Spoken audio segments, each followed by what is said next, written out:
عبد کا مطلب کیا ہے؟ جو اپنے اختیار سے اللہ کی عبادت کرتی،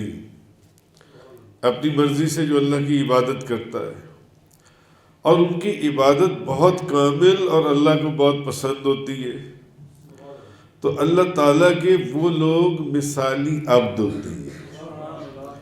جو اپنی مرضی سے، اپنے اختیار سے، جو ان کو اختیار دیا گیا ہے، اللہ کی عبادت کرتی ہے اور اس کی عبادت، ان کی عبادت بہت کامل ہوتی ہے اور ان کی عبادت اللہ کو پسند ہوتی ہے، وہ اللہ کے مثالی عبد ہوتے ہیں، وہ لوگ جو ان سے۔ تو وہ لوگ ہیں جن کے عبد ہونے پر اللہ ناز فرماتا ہے، یہ وہ لوگ ہیں۔ اللہ اکبر۔ اور فخر سے فرماتا ہے کہ یہ میرے بندے ہیں، یہ میرے بندے ہیں جو ان سے، جیسے کہ سورۃ الحجر کے اندر ان عبادی لیس لک علیہم سلطان، اے ابلیس بے شک میرے بندوں پر تیرا کوئی زور نہیں چلے گا۔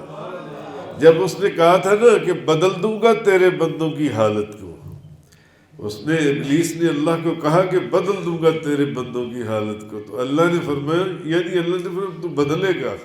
مگر ان عبادی لیس لک علیہم سلطان، اے ابلیس جو میرے بندے ہیں نا ان پر تیرا زور نہیں،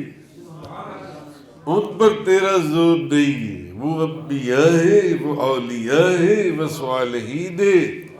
باقیات الصالحات ہیں، ان پر تیرا زور نہیں ہے، ان پر تیرا زور نہیں ہے۔ اس لیے فرمایا سبحان الذی اسریٰ بعبدہ، سبحان ہے وہ جو اپنے بندے کو راتوں رات لے گیا۔ حضور کو یہ جو فرمانا ہے نا اپنے بندے کو، یہ بہت بڑی بات ہے، بہت بڑی بات۔ تمام انبیاء اللہ کے کامل بندے، کامل عبد ہیں، لیکن نبی پاک صلی اللہ علیہ وسلم اللہ کے کامل ترین عبد ہیں اور محبوب ترین عبد ہیں۔ وہ بندے ہیں جو کامل ترین ہیں اور محبوب ترین ہیں جو ان سے ہیں۔ تو ایک سوال یہ بھی ہے کہ یہاں پر رسول کا ذکر کیوں نہیں کیا، عبد کا ذکر کیوں کیا؟ یہ بھی تو کہا جا سکتا تھا کہ پاک ہے وہ ذات جو اپنے رسول کو لے گیا راتوں رات، فرمایا نہیں اپنے بندے کو لے گیا راتوں رات۔ تو اس کا جواب مفسرین نے لکھا ہے کہ رسول وہ ہے جو اللہ کے پاس سے بندوں کی طرف آتا ہے، اللہ کے پاس سے بندوں کی طرف آتا ہے، اور عبد وہ ہے جو بندوں کی طرف سے اللہ کی طرف جاتا ہے۔ عبد وہ ہے جو بندوں کی طرف سے اللہ کے پاس جائے۔ تو یہ رات اللہ کی طرف سے بندوں کے پاس آنے والی نہیں تھی، یہ موقع تھا آج کی رات کا کہ بندوں کے پاس سے اس کا بندہ اس کے پاس جا رہا تھا، اس کے پاس جا رہا تھا، یہ اللہ کی طرف جانے کا موقع تھا۔ اس لیے یہاں پر رسول کا ذکر نہیں کیا، عبد کا ذکر کیا، عبد کا ذکر کیا جن سے۔ اور ایک وجہ یہ بھی ہے کہ آپ کو محض عبد نہیں فرمایا بلکہ فرمایا عبد ہی، یعنی اس کا بندہ۔ اب عبد تو ہزاروں ہیں، عبد تو ہزاروں ہیں، عبد تو دنیا میں ہزاروں ہیں، لیکن کامل عبد وہ ہے جس کو مالک خود کہے کہ یہ میرا بندہ ہے، جس کو مالک خود کہے کہ یہ میرا بندہ ہے۔ جیسے کہ روحانیت کی دنیا میں، تصوف کی دنیا میں مرید کہتا ہے کہ یہ میرے پیر و مرشد ہے، یہ میرے پیر و مرشد ہے، ہر مرید یہ کہتا ہے کہ یہ میرے پیر و مرشد ہے، یہ میرے پیر و مرشد ہے، یہ میرے پیر و مرشد ہے، ہر مرید یہ کہتا ہے نا۔ مگر جیسے کہ اعلیٰ حضرت کے پیر و مرشد حضرت آل رسول، ان سے پوچھا گیا تو انہوں نے کہا میرا مرید تو احمد رضا ہے، یعنی مرید تو ہر مرید کہتا ہے کہ یہ میرے پیر و مرشد ہے، مگر بات تو تب ہے نا کہ جس کو پیر و مرشد کہیں کہ یہ میرا مرید ہے، یہ میرا مرید ہے، وہ ہر ایک میں نہیں آئے گا، وہ ہر ایک میں نہیں آئے گا جو ان سے۔ تو اب تو دنیا میں ہزاروں ہیں، مرید تو ہزاروں ہوتے ہیں، مگر مراد کوئی کوئی ہوتا ہے، مرید وہ ہوتا ہے جو کہے کہ یہ میرے پیر و مرشد ہے، اور مراد وہ ہوتا ہے جس کو پیر و مرشد کہیں کہ یہ میرا مرید ہے، یہ میرا مرید ہے۔ تو عبد اسی طرح عبد جو ہے، عبد بھی دنیا میں ہزاروں ہیں، لیکن کامل عبد وہ ہے جس کو مالک خود کہے کہ یہ میرا بندہ ہے، یہ میرا عبد ہے۔ تو اللہ تعالیٰ نے نبی پاک صلی اللہ علیہ وسلم کا، مفسرین فرماتے ہیں کہ جہاں بھی ذکر کیا ان کو اپنی طرف کہ یہ میرا عبد ہے، یہ میرا عبد ہے، یہ میرا عبد ہے، جہاں بھی اللہ نے حضور کا ذکر کیا جن سے۔ سورۃ الکہف کی آیت نمبر 1، جس کی آج کل اس کی آخری آیت کا بیان اور تفسیر سے چل رہی ہے، کل سے آج انشاءاللہ مکمل ہوگی۔ سورۃ الکہف کی پہلی آیت، الحمدللہ الذی انزل علی عبدہ الکتاب، اللہ ہی کے لیے سب تعریفیں ہیں جس نے اپنے بندے پر کتاب نازل کی۔ اللہ ہی کے لیے سب تعریفیں ہیں جس نے اپنے بندے پر کتاب نازل کی۔ اچھا، اب نبی کریم صلی اللہ علیہ وسلم کے لیے اللہ تعالیٰ نے فرمایا اسرا، اللہ آپ کو لے گیا، اللہ آپ کو لے گیا۔ لیکن جب سورۃ الاعراف کے اندر ہم لوگ پڑھ رہے ہیں وَلَمَّا جَاءَ مُوسَىٰ لِمِيقَاتِنَا، اور جب موسیٰ ہمارے مقرر کیے ہوئے وقت پر آئے، حالانکہ بلایا تو ان کو بھی گیا تھا نا، بلایا ان کو بھی گیا تھا، لے جایا ان کو بھی گیا تھا، مگر موسیٰ علیہ السلام کے لیے فرمایا کہ جب موسیٰ ہمارے مقرر کیے ہوئے وقت پر آئے، مگر نبی کریم صلی اللہ علیہ وسلم کے لیے فرمایا کہ اللہ آپ کو لے گیا،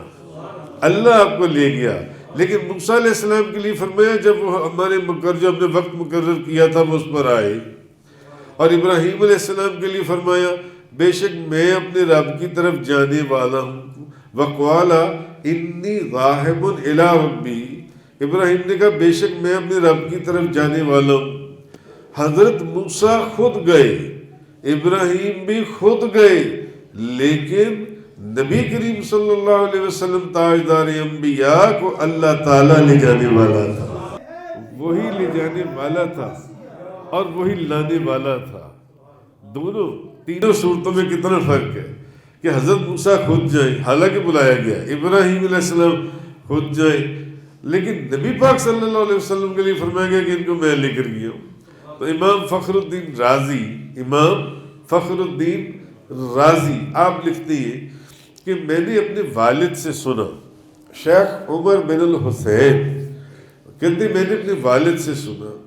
انہوں نے کہا کہ میں نے شیخ سلیمان انصاری سے سنا کہ جب نبی پاک صلی اللہ علیہ وسلم بلند درجات اور عظیم مرتبوں کے اوپر پہنچے تو اللہ نے ان کی طرف ایک وحی کی کہ اے محمد تم کو کس وجہ سے یہ بلندی عطا کی گئی۔ جب حضور عظیم مرتبوں کے اوپر پہنچ گئے، عظیم مرتبے کے اوپر، تو اللہ نے اب وہاں ان کے اوپر ایک وحی کی، اے محمد آپ کو کس وجہ سے یہ بلندی عطا کی گئی ہے، کس وجہ سے یہ بلندی عطا کی گئی ہے؟ تو نبی پاک صلی اللہ علیہ وسلم نے جواب دیا اے میرے رب کیونکہ حضور نے جواب، پہلے پھر پچھلی بات کو میں ریپیٹ کر دیتا ہوں تاکہ آپ کو ذرا اس کے جواب کو سمجھنے میں آسانی ہو جائے کہ حضرت موسیٰ علیہ السلام کے متعلق جب حضرت موسیٰ ہمارے مقرر کیے ہوئے وقت پر آ گئے، حالانکہ بلایا گیا، وہ آ گئے، بس اتنا کہ وہ موسیٰ علیہ السلام آ گئے۔ ابراہیم نے کہا بے شک میں اپنے رب کی طرف جانے والا ہوں، میں جانے والا ہوں، وہ آ گئے، مگر یہاں بات کچھ اور تھی۔ سبحان الذی اسریٰ بعبدہ، اللہ آپ کو لے گیا، اللہ آپ کو لے گیا۔ موسیٰ بھی خود گئے، ابراہیم بھی خود گئے، لیکن نبی پاک صلی اللہ علیہ وسلم کو لے جانے والا خود خدا تھا اور لانے والا خود خدا تھا۔ تب وہ فرماتے ہیں جب حضور اعلیٰ درجات پر پہنچے تو اللہ نے حضور سے پوچھا، اللہ نے پوچھا کہ آپ کی طرف وحی نازل کی کہ اے محمد تمہیں کس وجہ سے یہ بلندی عطا کی گئی ہے، یہ بلندی آپ کو کس وجہ سے عطا کی گئی ہے؟ تو آپ نے جواب دیا اے میرے رب کیونکہ تو میرے عبد ہونے کو اپنی طرف منسوب کرتا ہے، اور کوئی کسی کو اپنی طرف منسوب اسی وقت خود سے کیا جاتا ہے کہ جب اس کے اوپر فخر ہو، اس کے اوپر ناز ہو۔ جیسے کہ میں نے آپ کو مثال دی کہ اب تو پھر ہزاروں لاکھوں کروڑوں اربوں ہیں، مگر ایک عبد وہ ہے جس کو وہ کہے کہ یہ میرا عبد ہے۔ مرید تو ہزاروں لاکھوں ہے، مگر مراد وہ ہے جس کو پیر و مرشد کہے کہ یہ میرا مرید ہے۔ وہ ہزاروں لاکھوں میں ایک ہوتا ہے جو ان سے ہے، وہ ہزاروں لاکھوں میں ایک ہے۔ تو نبی پاک صلی اللہ علیہ وسلم نے جواب دیا کہ یہ بلندی جو مجھے عطا کی گئی ہے، اب یہاں پر بھی اگر دیکھیں تو نبی پاک صلی اللہ علیہ وسلم آپ کی جواب کے اندر بھی ایک عاجزی اور ایک انکساری جو اللہ نے آپ کو تعلیم عطا فرمائی ہوئی تھی۔ حضرت نے فرمایا اے میرے رب کیونکہ تو میرے عبد ہونے کو اپنی طرف منسوب کرتا ہے، یعنی میں رسول ہوں، تو نے مجھے رسول بنایا، تو نے مجھے نبیوں کا سردار بنایا، مجھ پر نبوت کو ختم فرمایا، نہیں، حضور نے فرمایا اس لیے کہ تو میرے عبد ہونے کو کہ میں بندہ ہوں، اور تو اس کو اپنی طرف منسوب کرتا ہے کہ میں تیرا بندہ ہوں، اس لیے یہ بلندی یہ مراتب جن سے مجھے حاصل ہوئے اور مجھے اپنا عبادت گزار قرار دیا، کیونکہ اب ہوتا ہی وہ ہے جو عبادت گزار ہو۔ تو اللہ تعالیٰ نے یہ آیت نازل فرمائی سبحان اللہ ذی اسریٰ بعبدہ وآخر دعوانا ان الحمد للہ رب العالمین۔